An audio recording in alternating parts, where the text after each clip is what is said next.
Hey, welcome back. If you've been watching videos and following along, we're up in the upper garden. Green beans are a little bit different. I made a short about this. I'm going to try not to destroy the name of diatomaceous earth. It kills bugs. They ingest it, and sometimes they get in it. I need to redo it because it rained yesterday, unfortunately. Don't laugh at my snake. And washed a lot of it off. As you can see over here,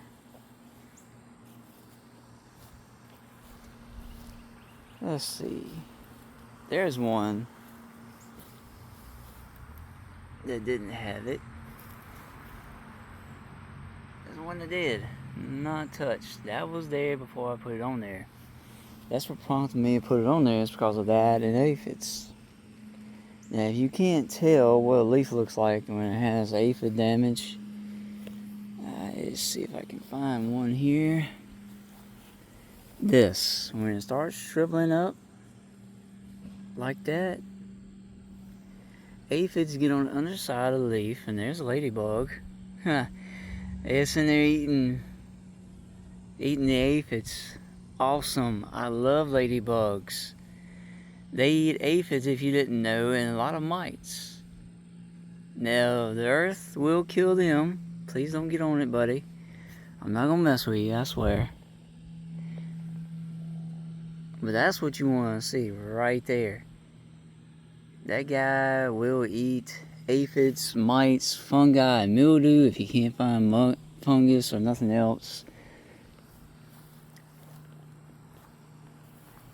They are your friend. Now, I've had a commenter on a short that didn't like it. Sorry about that. I'm still trying to be the cameraman. If you can see in the lower garden, the landscape has changed. 2 of my plants died. I was going to show you the cages, but they're not up here. I'll do that next time, probably. And the landscape really changed because, look there. They're dead. My beautiful green squash plants are now dead. It's my fault. I laid down on a job, didn't get the neem oil on them in time. And, I mean, it's just, everything killed them. I mean, you know, it was just the stink bugs. I was trying to get it out. The stink bugs killed them. And you can see right here, well, where they more or less, it looked like termite damage in wood. They just ate the inside of it out. Little baby stink bugs just turned it into nothing.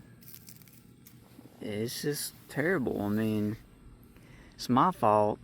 I didn't do what I should have. And I sprayed them. I sprayed them once. And I didn't keep on spraying them. The rain washed it off. And, well, they died as a result of my negligence. There's one of my buddies. It's a fast moving spider. I better move from where I am. Coming right for me. I'm a disgruntled employee. But anyway, now the pepper plants did great. I mean, as you can see, they're doing awesome. They flourished. It was extreme wet and heat in the first part of the summer. Then it was extreme heat in July. I mean, extreme, triple digits. It took out and did a lot of damage to the tomato plants. Took out 2 of them. These guys like, meh, I don't care. Bring it on. Look at this beauty right here. I mean, absolutely beautiful. Now there was a ladybug on here, but it flew away. I was doing a short. Now if you haven't seen my shorts, please go check them out. They're on the channel. If you're watching this video, go back to my channel and go to the shorts. That's public enemy number 1. If I can catch him. And he's shy. Stink bug. There's what tail is. They will do damage to your garden. And he flew away. He was shy. You better fly away. They will do damage to your garden, see? They did this. Stink bug did. And if I find him, I'll kill him. Nemo is going to get sprayed on this plant. Nemo will kill him quick.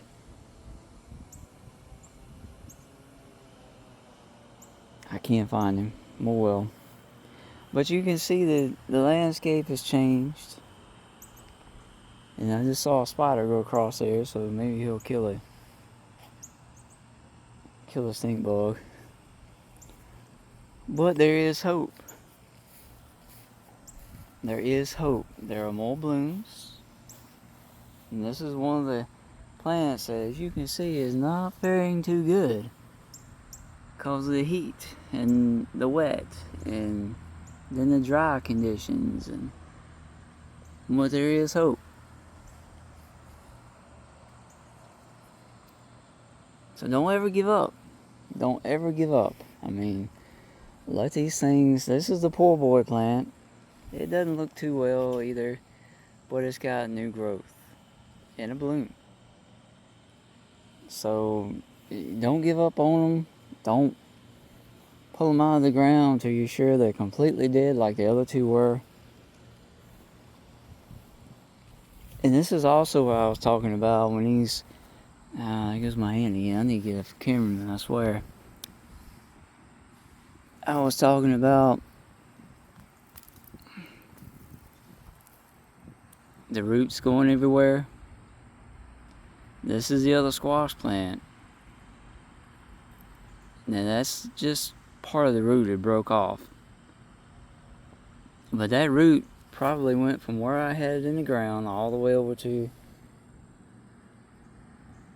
where it stopped over here at the wall. Doesn't matter how deep the garden is, these things will grow and spread out everywhere. I mean, roots, the roots from that one, that tomato plant, probably run all the way over to about right here or either further, which is almost to the wall. I mean, if they hit bottom, they'll go everywhere. In clay, they can't do that. That's why I don't have an in-ground garden, because this area has so much clay. I've never seen as much clay as concentrated as it is in this yard. It's just ridiculous. So, and also this right here is contained. Sorry, I won't get my finger in the way anymore. You see my hand there so often, but it won't be in the way.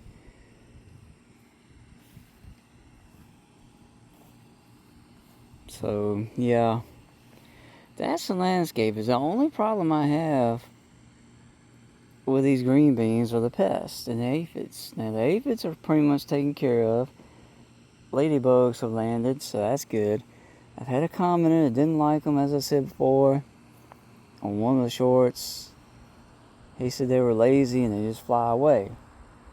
Well, no, they're not lazy. They're just looking for food. And if they fly away, it's because they feel threatened. You disturb them, or they're going somewhere else to find food. And that's exactly what bugs do and everything does. Now, there is a pro tip. Now, I did have hot peppers last year, right in here where the squash was, jalapenos. And I found one that a worm was laying out of. It was dead. It tried to eat part of the pepper. And it did. I mean, it made a hole in it.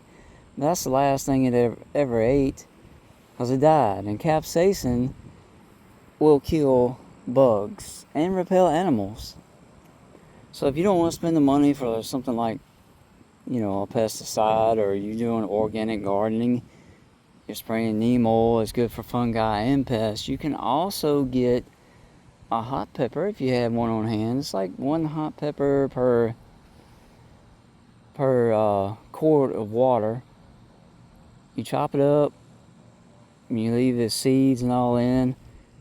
You boil it for about 5-10 minutes, strain it, put that water in a spray bottle, and away she goes. You can spray it around your garden. You can spray it on your plants. You can spray it around the garden to repel rabbits and bears and deer. The only thing it doesn't repel are birds, because I guess they don't smell it or taste it. Might burn them up, but, what's the odds of that? But yeah, that's a good pro tip. So if you run out of neem oil, or you just don't have any on hand, and you have a hot pepper or two, that's what you can use. Just takes about 10 minutes, let it cool, strain it, use the water in a spray bottle, and away we go. Now, how does it kill bugs? When they eat anything with hot pepper or capsaicin on it, it reacts with their nervous system. It shuts it down, so they die.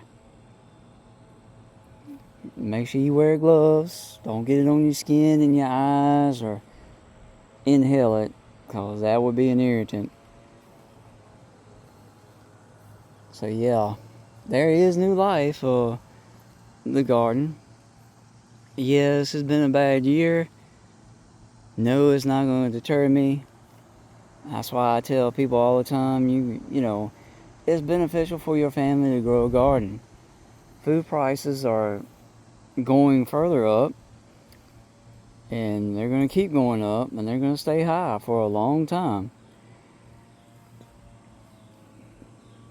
They claim supply and demand. Well, we can take a demand away, especially during the summer months, with our own gardens. And look at these bad boys. I mean, that tells you. And look at these, they endured. Now we're back down in the 80s instead of the hundreds. It's just a no-brainer. I mean, that right there is coming from the bitter boy. Look at that, it's grown over into the cage. The next video I will show you, and I have a short on them called Aftermath. Go watch it, and you'll see why I'm going to string my tomatoes next year and not cage them. Stringing is you just put them in a line, you plant them in a line, you put a stake at each end and one every 2 plants, and you just go down. You go down with a string, wrap it around each stake as you go back on the other side. It doesn't matter how bad that storm is, those stakes will hold them up, so will the strings. I told you I wouldn't do that. I need to get a cameraman, but I'm too poor. I'll have a tripod here for long, and you'll get to look at my ugly face and watch me talk and walk around and do nothing. But I am getting seeds in for cold crops, cabbage, spinach. I'll be planting onions probably up here, because I have about 80 of them coming from one place, 80 from another, and that's a lot. And garlic. So if you've never done that before, or if you planted it and it didn't come up, I'm going to take you through that. Now, it doesn't always work for me either, but we'll try it together. I had a good one last year. I had a decent garlic harvest. I got them in the ground too late last year, probably about November. But we're going to do it right this year. They go in the ground about September, the end of September, 1st of October. If you didn't know, garlic grows and then goes dormant much like strawberries do in the wintertime. And then they pick back up when it warms back up. So that's one of the great things about it. I love growing it. And if a shoot comes out of the ground, we go with it. So, yeah. Thank you for being here. Thank you for the people that watched. As always, subscribe, like, and comment. Later.